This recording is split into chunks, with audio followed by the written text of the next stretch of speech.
आशा जी, जितनी भी आपकी फिल्में देखी, जी। आपका और राजेश खन्ना साहब की केमिस्ट्री बड़ी अच्छी थी। मुझे वो गाना याद आ गया, अच्छा तो हम चलते हैं, पर आज हम आपको जल्दी जाने नहीं देंगे। आशा जी, जब आपने फिल्में शुरू की, जी। मतलब अब जाके दौर बदला है, लोगों की मेंटालिटी बदली है, लेकिन उस समय में लड़कियों को इतनी शायद फ्रीडम नहीं होती थी। तो उस समय आपके लिए कितना ईजी था फिल्मों में काम करना? जब मैं स्टेज पे परफॉर्म करती थी तो एक बार बिमल रॉय जी ने मुझे देखा और उन्होंने बुलाया कि तुम काम करोगी। अब मुझे कुछ पता नहीं था, मैंने हाँ बोल दिया ऐसे ही। अच्छा। मैं छोटी थी उस वक्त, 9-10 साल की थी। तो फिर मैंने बाप बेटी और माँ में उनके साथ काम किया था। ओके। इसलिए कोई रुकावट नहीं थी क्योंकि दादाजी फाइनेंस कर रहे थे पिक्चरों में। जी, इसलिए जी। प्रॉब्लम नहीं थी। पर बड़े अच्छे आपके एडवांस दादाजी थे, हमें तो देखने भी नहीं देते थे फिल्में। तो हेलन जी, आपको कभी कोई प्रॉब्लम नहीं आई? आप बेसिकली बर्मा से हैं ना? जी, तो बर्मा से फिर कैसे मुंबई आना हुआ? चल के आई। हाँ जी? I mean, are you kidding or seriously? Seriously, we were refugees from Burma. And during the Second War, the Second World War. Japanese came into Burma and they started bombarding. So Acha. wahan se we had to leave house and just run away. And we had to come through the jungles if we were walking through the jungles. So it took us months to reach India. आप परिवार के साथ थी उस समय? My mother, my brother. We reached Calcutta and I lost my brother. He got smallpox and expired. I mean, इनकी journey सुने, जब आपकी बातें सुनते हैं तो एक्चुअली आपने बहुत स्ट्रगल देखी और किस तरीके से आपने हालात देखे और कैसे पूरी दुनिया को आपने अपने फन से जो है वो एंटरटेन किया। आपको सलाम है। आशा जी पहले चाइल्ड आर्टिस्ट थी, फिर फिल्मों में सुपरस्टार बनी, उसके बाद इन्होंने टीवी में काफी सारे सीरियल्स प्रोड्यूस किए, डायरेक्टर बनी। हेलन जी बर्मा से आके करोड़ों दिलों पे छा गई, पद्मश्री से नवाजा जा चुका है। पाजी, इतना सब होने के बावजूद आपने कभी सोचा था आपको ऐसे लाइव देखने का मौका मिलेगा? मतलब मैं तो सवाल ही नहीं पैदा हो रहा हूँ। मैं तो बिल्कुल मतलब स्तब्ध हो गया हूँ, पूरी तरह सुन्न हो गया हूँ।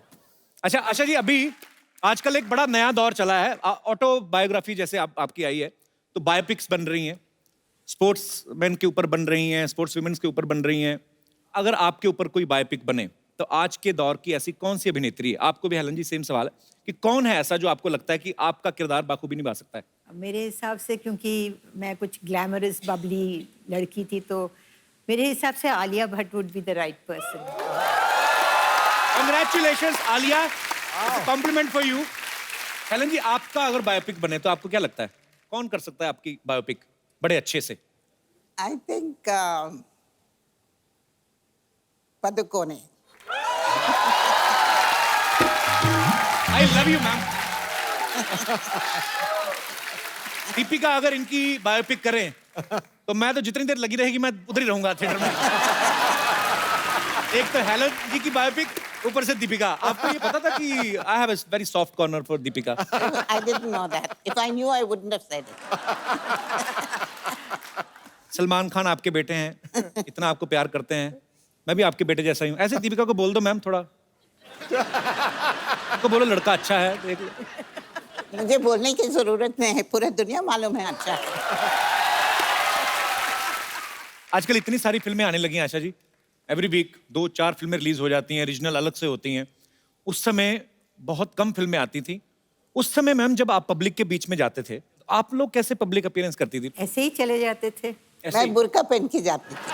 तो मतलब उस समय तो इतना जबरदस्त क्रेज, को हमें अभी तक याद है कि हम बचपन में जब देखते थे, तो मैंने तो एक किस्सा आपका ये भी सुना कि चिन चिन चू जब आया था, जी तो उस समय आपको मेरे ख्याल से ट्रैफिक सिग्नल पे घेर भी लिया था लोगों ने।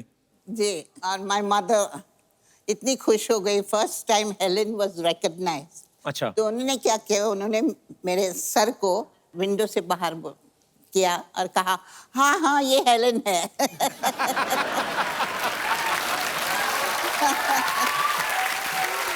अच्छा, मैंने एक किस्सा सुना है कि हेलन जी डॉग से बड़ा डरती हैं।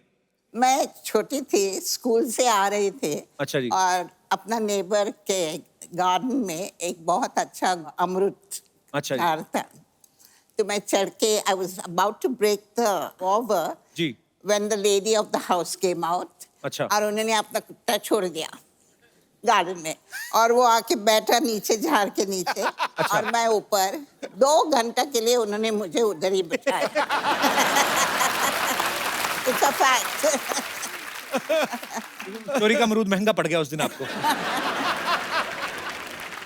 मैम आजकल तो आपको पता है फिल्में कैसे शूट होती हैं, एक टेक हुआ आर्टिस्ट का और जाके फटक से डायरेक्टर के पास एक इतना छोटा सा टीवी रहता है, उसमें जाके देख लेते हैं कि कैसा हुआ सीन।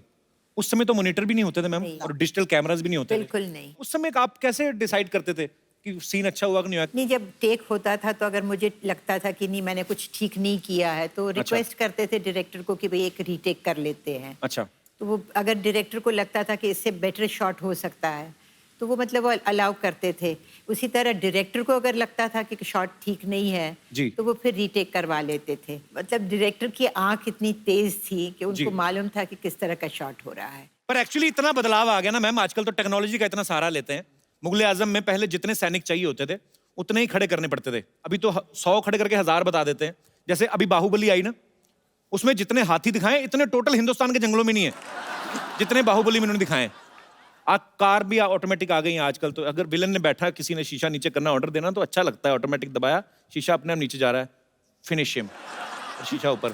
पहले अजीत साहब वगैरह बेचारे हाथ से घुमाते थे रॉबर्ट, और उनको कंधा भी रोकना पड़ता था ताकि पता ना चले कि हम शीशा नीचे कर रहे हैं, धीरे से करके रॉबर्ट फिनिश हिम।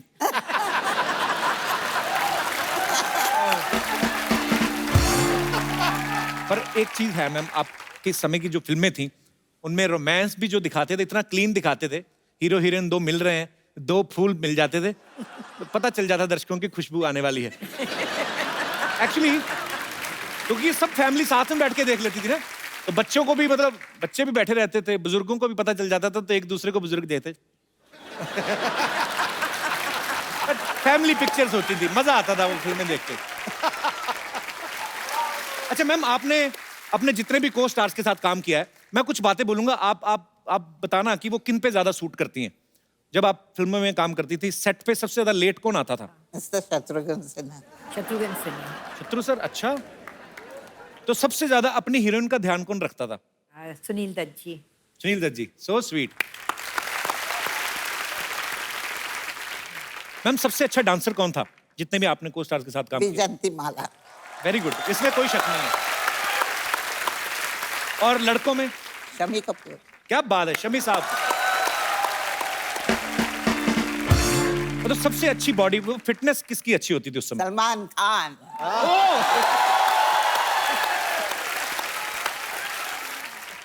अच्छा, जैसे आजकल फिल्में आती हैं तो हीरो हीरोइन जो हैं अपने गाने के हिसाब से कि जैसा परफॉर्म करना है वैसे ड्रेस देख लेती हैं।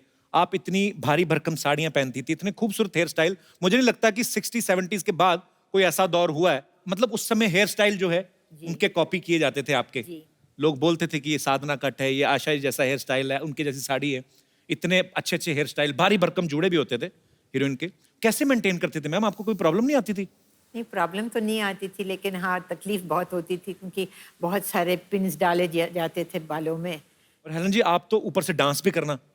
वो तो सब ठीक है, लेकिन जब भी पैकअप आवाज सुनते ना जी, तो you should have seen me. I would go into the makeup room, सब निकाल दो।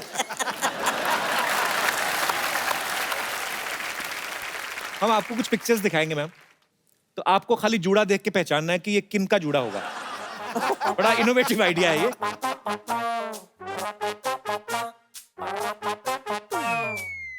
बबीता। बबीता। अच्छा, ओके, नेक्स्ट। मुमताज। ताज। क्या बात है, ये है friendship. Next. That looks like Sadhana. Yeah? Yeah.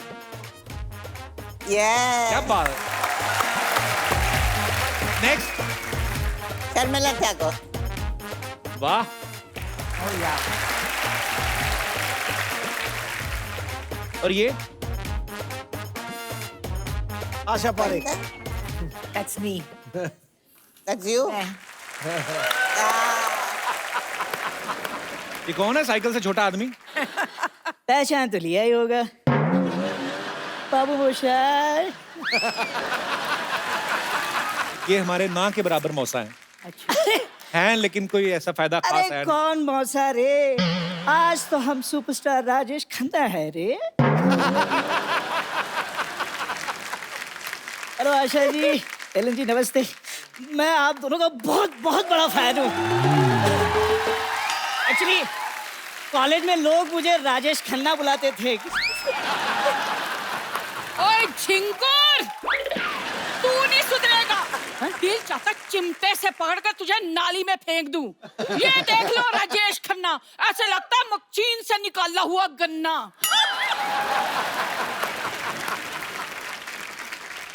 Oh my god. Hello Helen ji, hello Asha ji, hello Sidhu ji. Sidhu ji, मुझे ना आपसे एक शिकायत है। क्या? इतने सारे चौके छक्के मारे हैं आपने, इसे बॉल समझकर जरा सा हिला देते, क्या पता ये सुधर ही जाता। रिलैक्स। आप दोनों झगड़ा क्यों कर रहे हैं? अरे झगड़ा कौन कर रहा है रे? देख कप्पू, क्या है कि घर में 4 बर्तन हो तो खड़केंगे ही ना। हाँ, काम नहीं करेगा तो घर में 4 बर्तन ही रहेंगे। आशा जी, आप मुझे एक बात बताइए, आपको ऐसे नहीं लगता कि आपके घर में जो सबसे छोटी कटोरी है वो इससे बड़ी है? हाँ, तो इसके लिए जिम्मेदार भी तो तुम ही हो। हैं? वो भी तो बताओ। हेलन जी, मुझे एक चाय की प्याली नसीब नहीं होती और ये अपनी सेहत बनाने के लिए 20-20 लीटर दूध पी जाती है रोज। अच्छा, तो जब दूध वाला आता है पैसे मांगने के लिए तो उससे 2-2 हाथ कौन करता है? हाँ, कहते मेरे बड़े बड़े काम किए हैं, अपनी बीवी को एक काम नहीं दिलवाया इन्होंने। झूठ बोल रही है। अरे नाटक में दुर्योधन का रोल दिलवाया था।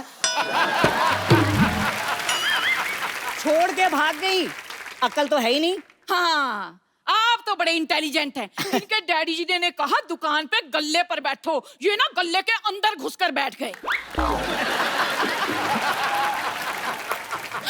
आशा जी, इससे अच्छा होता कि प्राण साहब मुझे उठा कर ले जाते। अरे ऐसे कोई तुम्हें उठा के कैसे ले जाएगा? महेंद्र बाहुबली के होते हुए कोई देव सेना को हाथ भी नहीं लगा सकता। हाय हाय हाय हाय, ये देख लो मेरा छोटा सा बाहुबली। कल कहने लगे घर में बिल्ली ले आओ, चूहे मुझे कूर कूर के देखते हैं। कल हम बाहुबली देखने गए थे तो वहाँ इंटरवल में सारे लोग आकर इससे कहने लगे, कटप्पा मेरे साथ एक फोटो खींचा ना, कटप्पा मेरे साथ एक फोटो प्लीज। मुझे तो पता ही नहीं था कि मेरी बीवी कटप्पा लगती है। किसी काम के नहीं है आप, समझे आप? क्या किसी काम के नहीं है? कभी काम नहीं किया मैंने तुम्हारा? कौन सा? पहले मैं तुम्हारे लिए भटूरा लेकर आया था। सिद्धू जी, एक भटूरा लाने में ना सड़क पे 3 बार गिर गए ये। कौन है भाई?